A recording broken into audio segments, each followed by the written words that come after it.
नमस्कार, मी गणेश मुकडे. ग्रामीण भागातील गरजेचा आणि जिव्हाळ्याचा प्रश्न म्हणजे घरकुल, राहण्यासाठी घर. मित्र हो, मागील 2024-25 मध्ये केंद्र सरकारच्या मार्फत जे ऑनलाईन सर्वे झालेला आहे त्याची यादी केंद्र सरकारने ग्रामपंचायतींना पाठवलेली आहे.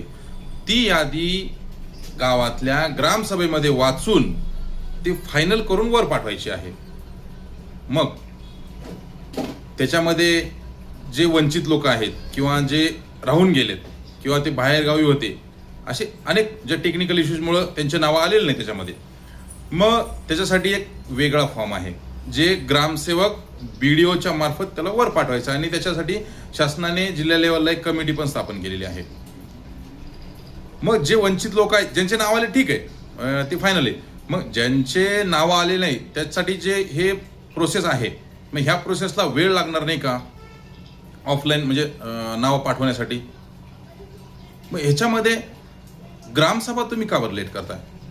ग्रामसभा जर तुम्ही वेळेवर घेतलं मग आपल्याला हे गोरगरीब वंचितांचे जे कामं आहेत ते कामं करायला वेळ भेटल. म्हणून आम्ही ग्रामपंचायतीला वारंवार विनंती करतोय की ग्रामसभा वेळेवर घ्या, म्हणजे जनसामान्यांचे प्रश्न सुटतील. जे जिव्हाळ्याचा प्रश्न आहे आपल्या घरकुलाचा, ते सगळ्यांना घरकुल भेटल.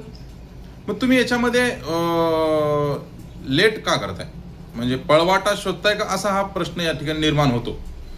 म्हणून माझी ग्रामपंचायतीला विनंती आहे, तुम्ही लवकरात लवकर ग्रामसभेचं आयोजन करा आणि गावातील ग्रामपंचायतचं काय काम आहे?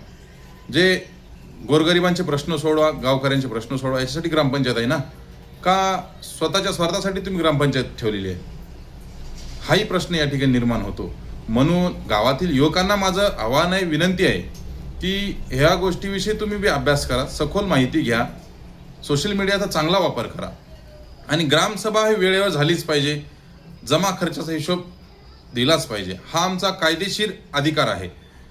म्हणून आम्ही वारंवार त्यांना विनंती करतोय. आज 20 ऑगस्ट आहे, 15 ऑगस्ट पासून त्यांना सांगतोय 15 ऑगस्ट ते 20 ऑगस्ट, आज 5 दिवस झाले, आपल्याकडे 10 दिवस शिल्लक आहेत.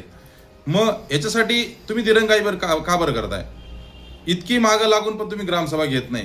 मग याच्यामध्ये पळवाटा शोधायचा प्रयत्न करताय का? मग हे प्रश्न सुद्धा या ठिकाणी निर्माण व्हायला लागलेत. पळापळी सोडा, सामान्यांचे प्रश्न ऐका आणि जनसामान्यांसाठी ग्रामपंचायत ठेवलेली आहे, त्या गोष्टीचं बी काटेकोर पालन करा, एवढंच माझं सांगणं आहे ग्रामपंचायतीला. आणि जर याच्यामध्ये कोण्या गोरगरिबाचं नुकसान झालं, कोण घरकुलापासून वंचित राहिलं, तर आम्ही कायदेशीररित्या तो लढा लढू आणि याच्या